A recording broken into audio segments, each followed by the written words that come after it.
He walks up and whoop, parks right there in front. I said, this time I'm taking photos. This time I'm going to have proof that you did there, that everybody. to me. It always does my heart good to see so many people out here today. It's mighty nice of the weather to cool down by about 20 degrees, wasn't it? Is everyone enjoying their time? Yeah? Good. Wonderful. Wonderful. Well, I gotta tell you, it feels good to be back in my old stomping grounds. I used to know the layout of the cemetery like the back of my hand. I would ride my horse, damn it, with my best friend G.W. Rhodes at night when we were kids back here. Those really were the days, I gotta tell you. I suppose introductions are in order. My name is Boyce Edward Montague.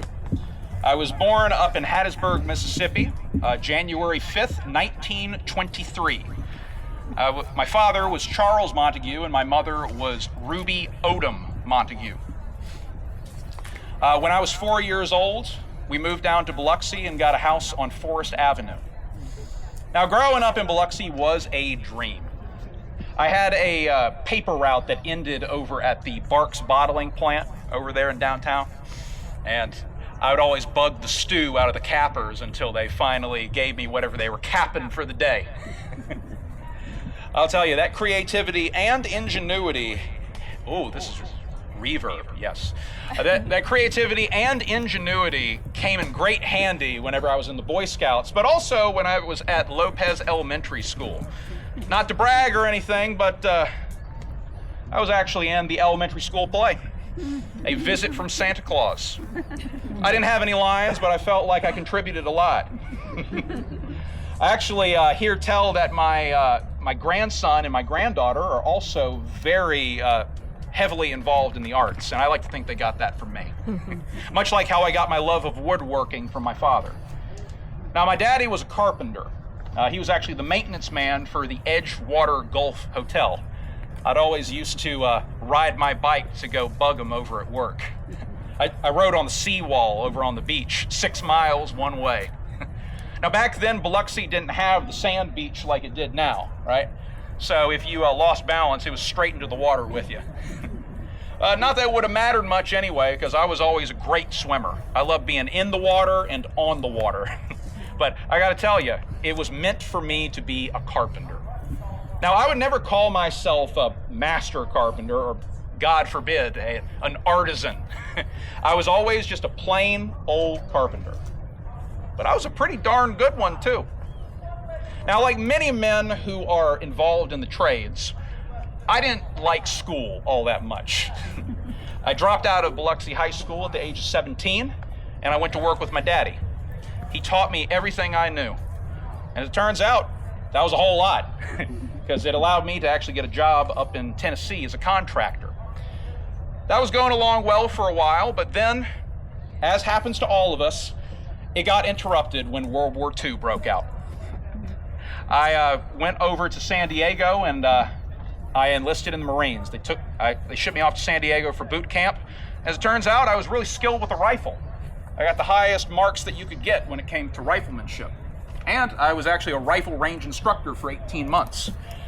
They shipped me over to Camp Pendleton to give me advanced training, and then I got shipped overseas to Maui and then Okinawa.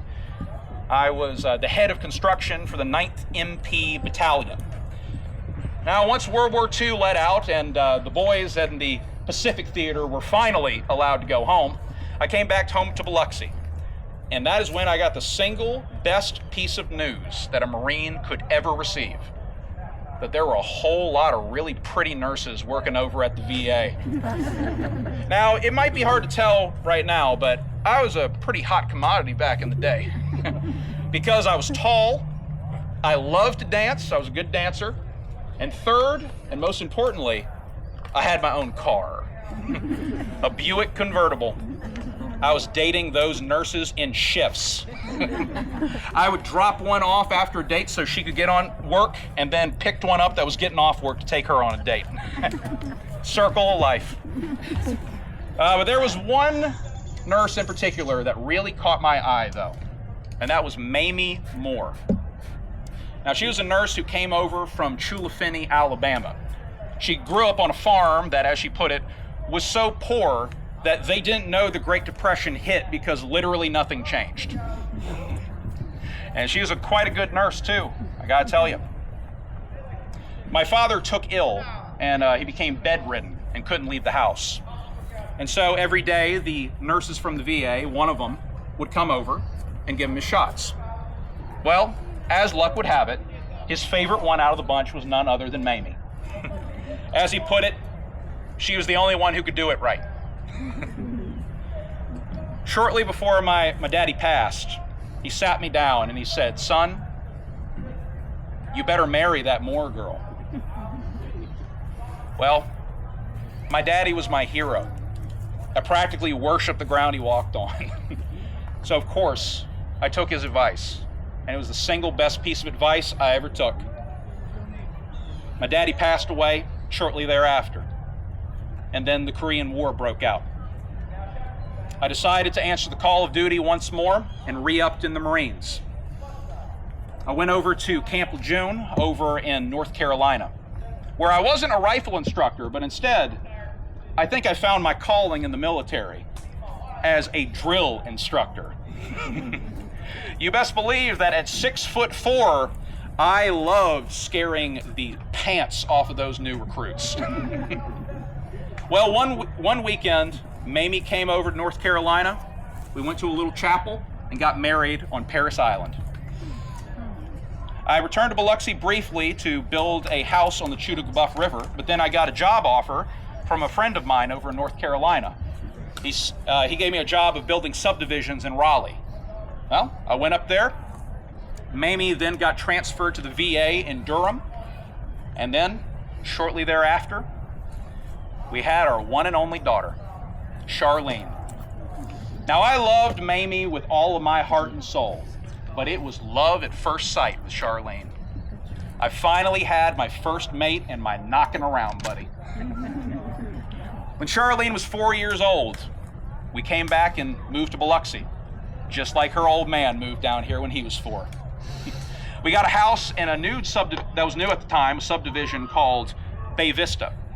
At that time, it was also way outside the city limits, too. I did a lot of projects around here in Biloxi, but just to name a few, I worked on the West Bank at Ingalls. I worked on housing for Keesler on Jim Money Road, helped work at the hospital at Keesler Field, and for some reason, my buddy G.W. Rose just trusted me enough with a hammer to help him build Rhodes Flooring Company. I also helped some friends over at D Chevrolet too, while that was still standing. But my biggest project had to be the Gulf Coast Coliseum.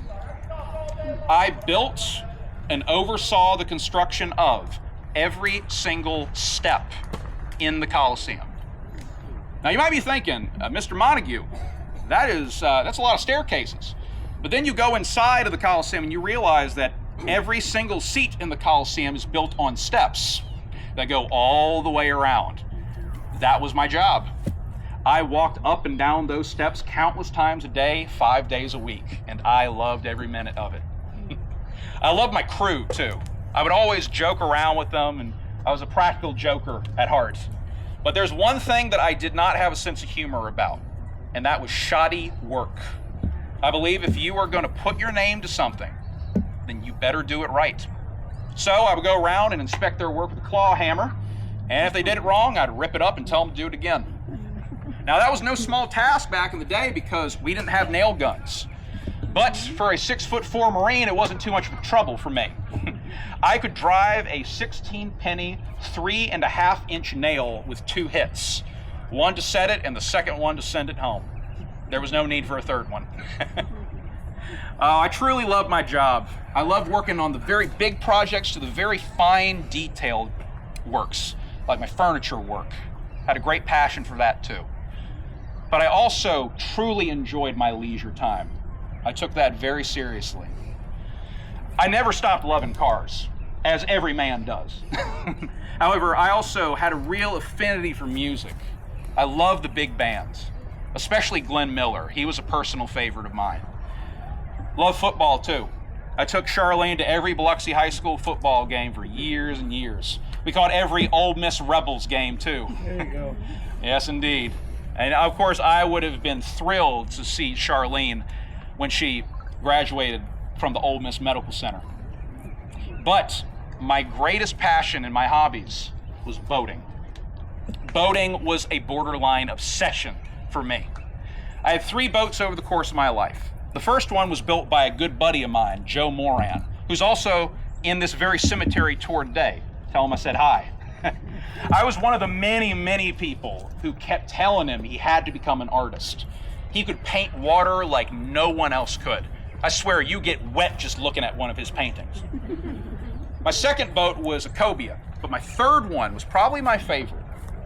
The 24-foot seabird that I dubbed the Wild Goose. Oh, I love that boat. I'd find every excuse in the world to go out on that boat. Is it Saturday? Better go out on the boat. Does Charlene want to go out on the boat? Better go out on the boat. Does Mamie not want me to go out on the boat? Time to go out on the boat. I believe that a day that wasn't spent on water was a day that just did not live up to its full potential. I had a lot of great memories on that boat, out on the water, friends and family. I laughed hard. I loved a good joke. And I just loved people. I loved being around them and talking to them, getting to know them. And of course, whenever you laugh as hard as I do and live as large as I do, life is always going to be cut short. I passed from this life at the age of 64 after a long battle with cancer. I was actually still working and traveling all the way up to the very last few months of my life.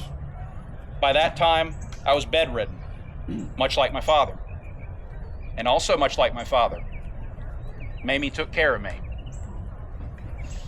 You know how they say once a Marine, always a Marine? Well, once a nurse, always a nurse, whether you like it or not. I'm laid to rest over at the VA in Biloxi. That's right. How fitting, isn't it? It all comes full circle. That's where I met Mamie, and now we are laid to rest, right next to each other. Who could ask for more? Not bad for a plain old carpenter, huh? Thank you so much for coming out, y'all.